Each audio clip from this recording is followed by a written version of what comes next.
Nous avons fondé le mouvement mondial pour la non-violence et lancé le prix Gandhi King pour la non-violence. Le premier à recevoir ce prix fut son Excellence Kofi Annan, secrétaire général des Nations Unies. L'année suivante, il fut décerné à son Excellence le président Nelson Mandela au Cap en Afrique du Sud. L'année dernière, ce fut au tour de ma très chère sœur, le célèbre docteur Jane Goodall, de recevoir ce prix aux Nations Unies à New York. Et aujourd'hui, c'est sa sainteté Sri Mata Amritandamayi qui a été choisie.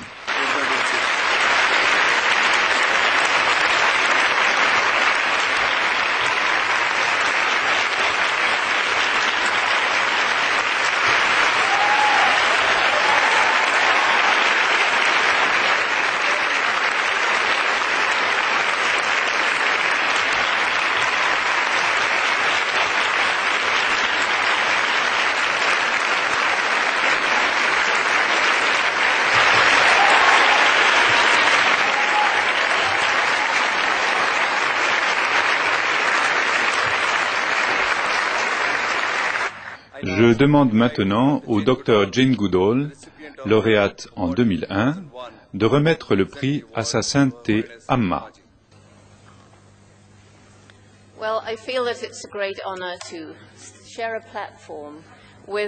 Je considère comme un grand honneur le fait de vivre cet événement en compagnie d'une femme aussi remarquable, d'une femme qui incarne la bonté.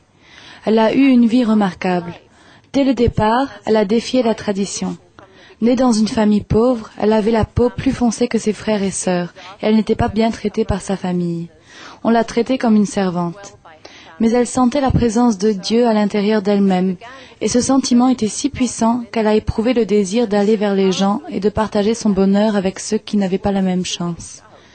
Sans égard pour la tradition, elle se mit à prendre dans ses bras tous ceux qui avaient besoin de réconfort, alors que la coutume interdit aux femmes indiennes de toucher les étrangers.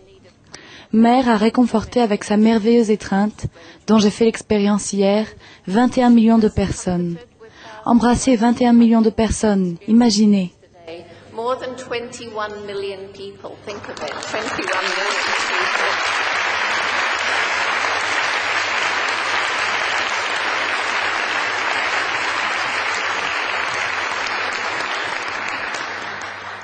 Amma a en outre créé un vaste réseau d'œuvres caritatives, comprenant des écoles, un orphelinat, des hôpitaux, la construction de maisons pour les pauvres, des allocations pour les femmes démunies, etc. La liste est trop longue pour que je puisse les mentionner toutes ici. Et allant une fois encore à l'encontre de la tradition, Amma a été le premier chef spirituel à nommer des prêtresses dans les temples.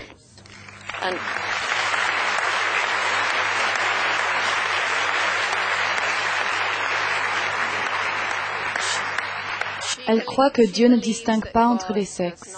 Et je crois qu'elle se tient là devant nous, l'amour de Dieu incarné dans un corps humain.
അഹിംസാസങ്കല്പം ഒരു വശത്ത് മറുവശത്ത് കർത്തവ്യം എടുത്തു എന്നുള്ള ഭേദബുദ്ധിയില്ലാതെ മനുഷ്യനെ മനുഷ്യനെ കണ്ട് സ്നേഹിച്ചും അംഗീകരിച്ചുകൊണ്ടുള്ള ഒരു ലോകത്തെപ്പറ്റി Amma s'incline devant vous tous, qui êtes en vérité des incarnations de l'amour suprême. Hommes et femmes sont égaux aux yeux d'Amma. Amma souhaite exprimer honnêtement son point de vue sur ce sujet. Ces observations ne s'appliquent pas nécessairement à tous, mais il ne fait aucun doute qu'elles s'appliquent à la majorité des gens. La plupart des femmes sont actuellement endormies, Il faut qu'elles se réveillent et se lèvent. C'est un des besoins les plus urgents de notre époque. Dans les pays où le matérialisme prédomine, les femmes doivent s'éveiller à la spiritualité. Et dans les pays où elles sont contraintes de rester dans les limites étroites de la tradition religieuse, elles doivent s'éveiller à la pensée moderne. On a longtemps cru que les femmes et les cultures au sein desquelles elles vivaient s'éveillèrent grâce à l'éducation et au développement matériel. Mais le temps nous a montré que cette conception était trop limitée. C'est seulement si les femmes, tout en recevant une éducation moderne, assimilent la sagesse éternelle de la spiritualité, que la puissance contenue en elles s'éveillera et qu'elles pourront passer à l'action. Qui doit réveiller les femmes? Qu'est-ce qui les empêche de s'éveiller? En vérité, aucun pouvoir extérieur ne peut empêcher la femme de s'exprimer et de manifester ses qualités maternelles innées, telles que l'amour, l'empathie et la patience. C'est la femme et elle seule qui doit s'éveiller. L'unique obstacle réel à cet éveil, c'est son mental. Dans la plupart des pays, les règles et les superstitions dégradantes pour les femmes continuent de prévaloir.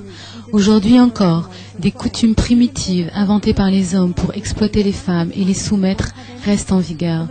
Les femmes et leur mental sont prisonnières de ces coutumes, véritables toiles d'araignée. Les femmes ont été hypnotisées par leur propre mental. Regardez un éléphant. Avec sa trompe, il peut déraciner des arbres énormes. Quand un éléphant en captivité est encore bébé, on l'attache à un arbre au moyen d'une corde solide. Le bébé éléphant essaie de toutes ses forces de casser la corde. Il finit par comprendre que ses efforts sont inutiles. Alors il abandonne. Plus tard, quand l'éléphant est adulte, on peut l'attacher à un petit arbre avec une cordelette. Il pourrait facilement se libérer en arrachant l'arbre ou en rompant la corde. Mais comme son mental a été conditionné par les expériences du passé, il ne fait pas le moindre effort pour s'échapper. C'est ce qui arrive aux femmes. Le potentiel infini inhérent à l'homme et à la femme est le même. Si les femmes le veulent réellement, il ne leur sera pas difficile de briser les entraves des règles et des conditionnements imposés par la société. Les qualités maternelles innées des femmes, leur pouvoir de créer, de donner la vie, constituent leur plus grande force. Et ce pouvoir peut permettre aux femmes de créer dans la société un changement beaucoup plus profond que ce que les hommes pourraient jamais accomplir. Les femmes doivent retrouver leur force et leur courage. Le courage est un attribut de l'esprit, il ne s'agit pas d'une vertu du corps. Les limitations auxquelles les femmes se croient soumises ne sont pas réelles. Quand elles développeront la force de vaincre ces limitations imaginaires, nul ne pourra arrêter leur marche en avant dans tous les domaines de la vie. Elles ont le pouvoir, il est déjà là, présent en elles. Les hommes ont généralement la foi dans le pouvoir des muscles. Superficiellement, ils considèrent les femmes comme leur mère, leur épouse et leur sœur. Mais il n'est pas besoin de dissimuler le fait que, plus profondément, les hommes ont encore une énorme résistance à comprendre, accepter et reconnaître, comme il convient, les femmes et l'aspect féminin de la vie. Amma se rappelle une histoire. Il était une fois dans un village une femme qui considérait le service des intéressés comme le service de Dieu et qui éprouvait un bonheur immense à travailler ainsi. Les chefs religieux du village la choisirent comme un de leurs prêtres. C'était la première femme nommée prêtre dans cette région et les prêtres hommes avaient du mal à l'accepter. Tous furent un jour invités à un rassemblement religieux qui se tenait sur une île. La traversée en bateau durait 3 heures. Lorsque les prêtres embarquèrent, ils découvrirent à leur grande consternation que la femme prêtre était déjà à bord. Ils murmurèrent entre eux, « Quel malheur, elle ne peut pas nous laisser tranquilles. » Le bateau partit, mais au bout d'1 heure, le moteur s'arrêta et l'embarcation s'immobilisa. Le capitaine s'exclama, « Oh non, nous voilà coincés, j'ai oublié de faire le plein. » Personne ne savait quoi faire. La femme prêtre se leva alors et dit, « Ne vous inquiétez pas, frère, je vais aller chercher de l'essence. » Sur ces mots, elle sortit du bateau et s'en alla, en marchant sur les eaux. Les prêtres la regardèrent stupéfaits, mais s'empressèrent de remarquer. « Regardez, elle ne sait même pas nager. » Telle est la nature générale des hommes. Leur nature les pousse à rabaisser et à condamner la réussite des femmes. Les femmes ne sont ni des décorations, ni des objets créés pour que les hommes en disposent. Les hommes traitent les femmes comme des plantes en pot, rendant impossible leur plein épanouissement. Les hommes se permettent d'agir ainsi car ils se considèrent comme supérieurs aux femmes. à la fois physiquement et intellectuellement. Ils pensent que les femmes ne peuvent pas survivre dans la société sans dépendre d'eux. L'arrogance de cette conception erronée est manifeste dans tout ce qu'ils font. Même dans les pays matériellement développés, les femmes sont refoulées au second plan lorsqu'il s'agit de partager le pouvoir politique. Il est intéressant de remarquer que les pays en voie de développement sont comparativement en avance dans ce domaine et offrent aux femmes beaucoup plus d'occasions de faire une carrière politique. Mais à quelques exceptions près, qui se comptent sur les doigts d'une main, combien y a-t-il de femmes célèbres dans l'arène de la politique internationale? Cela est-il dû à une quelconque incapacité des femmes ou bien l'arrogance des hommes? Les femmes ont le pouvoir de lutter contre les règles sociales qui les empêchent de progresser. C'est l'expérience personnelle d'Ama. Récemment encore, les femmes en Inde n'étaient pas autorisées à vénérer Dieu dans le sanctuaire intérieur des temples. Elles ne pouvaient pas non plus consacrer un temple ni accomplir les rituels védiques, ni même chanter des mantras védiques. Mais Ama les y encourage et les forme à ces différentes fonctions. Et c'est Ama qui accomplit les cérémonies de consécration de tous les temples construits par notre ashram. Comme ces cérémonies et ces rituels n'avaient été effectués que par des hommes pendant des générations, beaucoup de gens se sont opposés à ce que des femmes les accomplissent.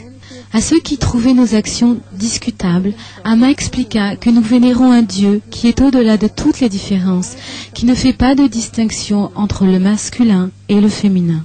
Il s'avéra que la majorité des gens soutint cette innovation révolutionnaire. C'est que ces interdits imposés aux femmes n'ont en vérité jamais fait partie de la tradition ancienne de l'hindouisme. Selon toute probabilité, ces règles ont été fabriquées par des hommes appartenant aux couches supérieures de la société afin d'exploiter et d'étouffer les femmes. Dans l'Inde ancienne, quand un mari parlait de sa femme, il utilisait les termes qui signifient « celle qui guide son mari dans les voyages de la vie », celle qui guide son mari sur la voie de la droiture et de la responsabilité. L'emploi de ces termes implique que les femmes jouissaient du même statut que les hommes, ou même, qui sait, d'un statut plus élevé. En fait, les femmes étaient considérées comme des incarnations de l'énergie suprême. En Inde, Sarasvati est vénérée en tant que déesse de la sagesse et du savoir. Lakshmi est la déesse de la prospérité et Durga, celle de la force et de la puissance. Généralement, nous pensons que l'islam est la religion qui attribue le statut le plus inférieur à la femme. Cependant, le Coran considère la nature essentielle de Dieu ainsi que les qualités telles que la compassion et la sagesse comme étant féminines. C'est bien sûr une femme qui a donné naissance au Christ, à Krishna et à Bouddha. Même une incarnation divine née d'une femme qui endure la souffrance et les difficultés de la grossesse et donne naissance à l'enfant. L'homme ne peut pas le faire. Cependant, personne ne semble reconnaître à quel point il est injuste que les femmes soient régentées par les hommes. Aucune religion authentique ne méprisera les femmes. Ceux qui ont réalisé Dieu ne voient aucune différence entre masculin et féminin.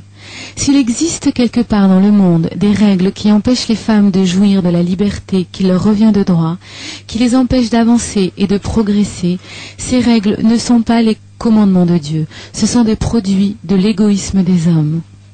Lequel de nos yeux est le plus important, le gauche ou le droit? Ils ont tous deux une importance égale. Il en va de même du statut des hommes et des femmes au sein de la société. Les hommes comme les femmes devraient avoir conscience de la spécificité de leur responsabilité ou dharma dans la société. Les hommes ont aussi grandement souffert de l'exil du principe féminin hors de ce monde.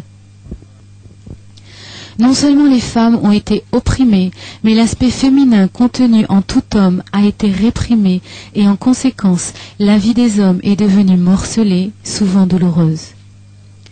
Les statistiques montrent que ce sont les hommes et non les femmes qui commettent l'immense majorité des délits et des meurtres en ce monde. Seul l'amour, la compassion et la patience, qualités fondamentales des femmes, ont le pouvoir de diminuer les tendances intrinsèquement agressives et hyperactives des hommes. Et il y a de même des femmes qui ont besoin des qualités masculines pour que leur bonté et leur pureté ne les immobilisent pas. Les femmes constituent plus de la moitié de la population mondiale. C'est donc une grande perte quand on leur refuse la liberté d'occuper une position de premier plan et le statut élevé qui devrait être le leur dans la société. Lorsque cela leur est refusé, la société perd alors ce que les femmes pourraient lui apporter. En réalité, l'homme est une partie de la femme. Tout enfant est d'abord dans le sein de sa mère. Dans la naissance d'un enfant, le seul rôle de l'homme est d'offrir sa semence. Pour lui, c'est seulement un moment de plaisir. Pour la femme, c'est aussi 9 mois d'austérité. C'est la femme qui reçoit, conçoit et fait de cette vie une partie de son être. Dieu est-il homme ou femme? La réponse à cette question, c'est que Dieu n'est ni homme ni femme. Dieu est cela. Mais si vous insistez pour que Dieu ait un genre, alors il est plus féminin que masculin, parce que le masculin est contenu dans le féminin. Il existe 2 sortes de langage en ce monde, le langage de l'intellect et le langage du cœur. L'agressivité est la nature de l'intellect sec et rationnel. La compassion est en revanche la nature du langage du cœur, liée au principe féminin. Dans le monde actuel, c'est malheureusement le langage de l'intellect qui prévaut et non celui du cœur. Ce sont les représentants du plaisir sensuel et de l'égoïsme, non de l'amour, qui dominent le monde. Des personnes à l'esprit étroit en influencent d'autres plus faibles et les utilisent à des fins égoïstes. Les enseignements des sages d'autrefois ont été déformés pour entrer dans le cadre limité des désirs personnels humains. La notion d'amour a été dénaturée. C'est pourquoi le monde est rempli de conflits, de violences et de guerres. Les femmes sont l'énergie et le fondement même de notre existence en ce monde.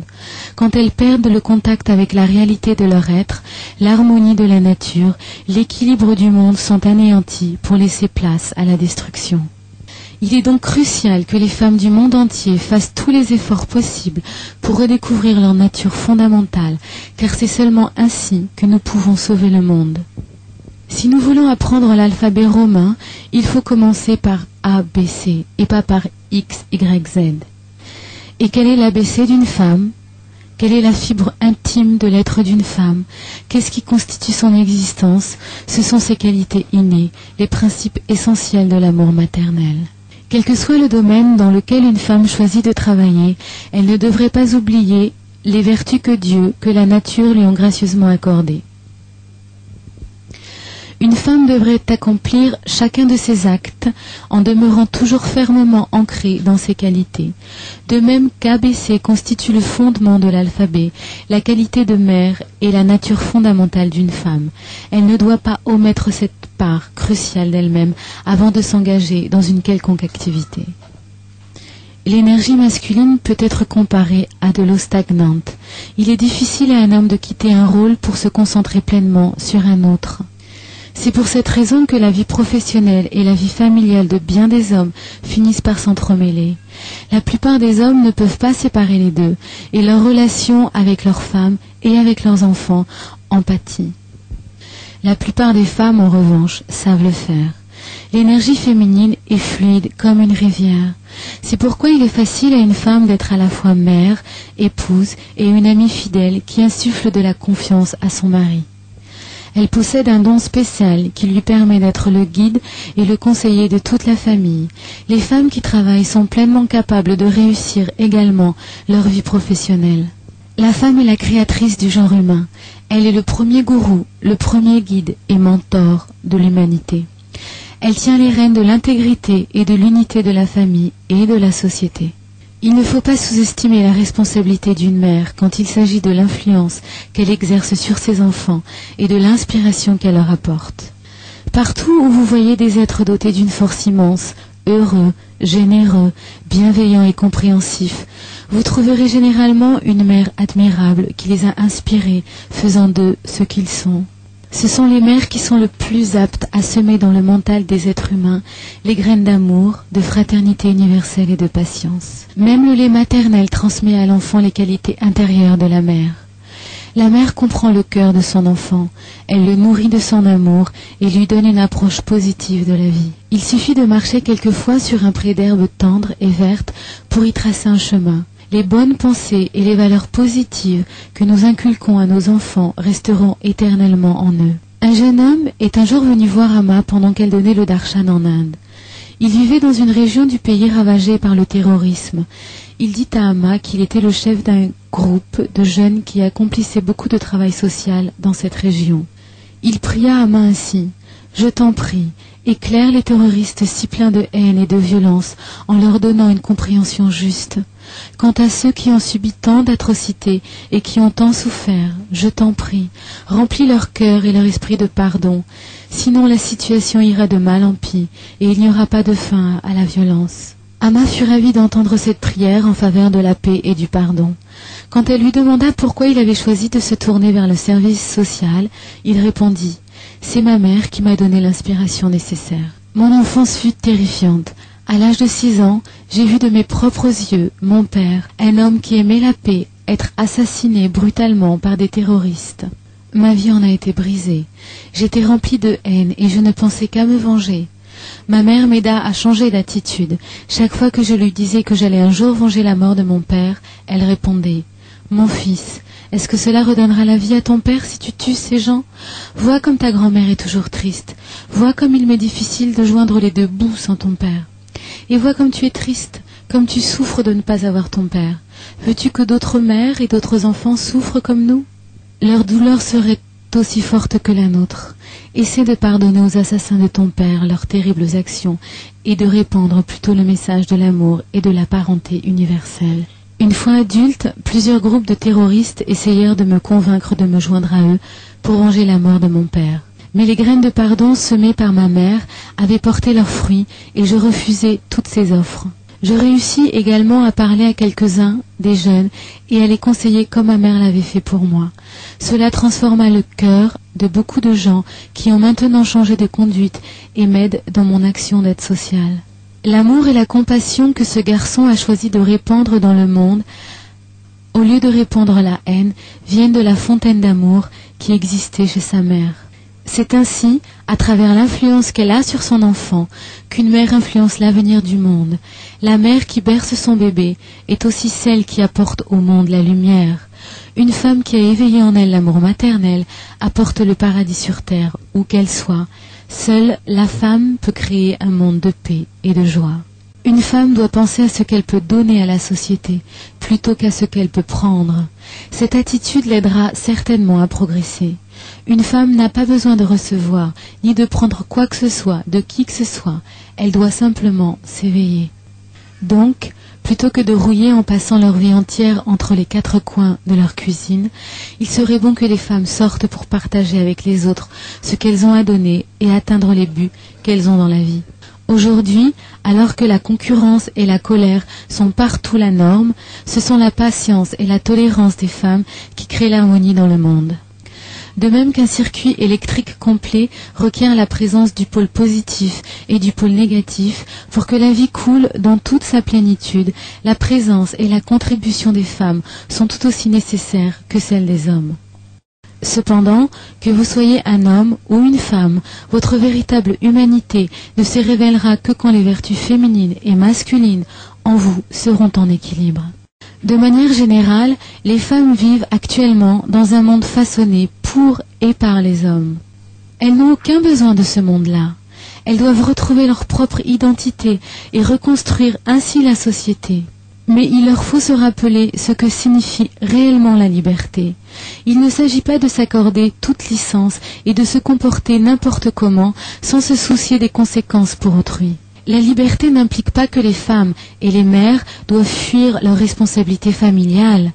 La liberté d'une femme, son ascension, commence à l'intérieur d'elle-même. Dans leurs efforts pour retrouver dans la société le statut qui leur revient de droit, les femmes ne devraient jamais perdre ce qui constitue l'essence de leur nature. C'est une tendance que l'on peut observer dans de nombreux pays et qui n'aidera jamais les femmes à conquérir leur véritable liberté. Il est impossible d'atteindre la liberté réelle en imitant les hommes.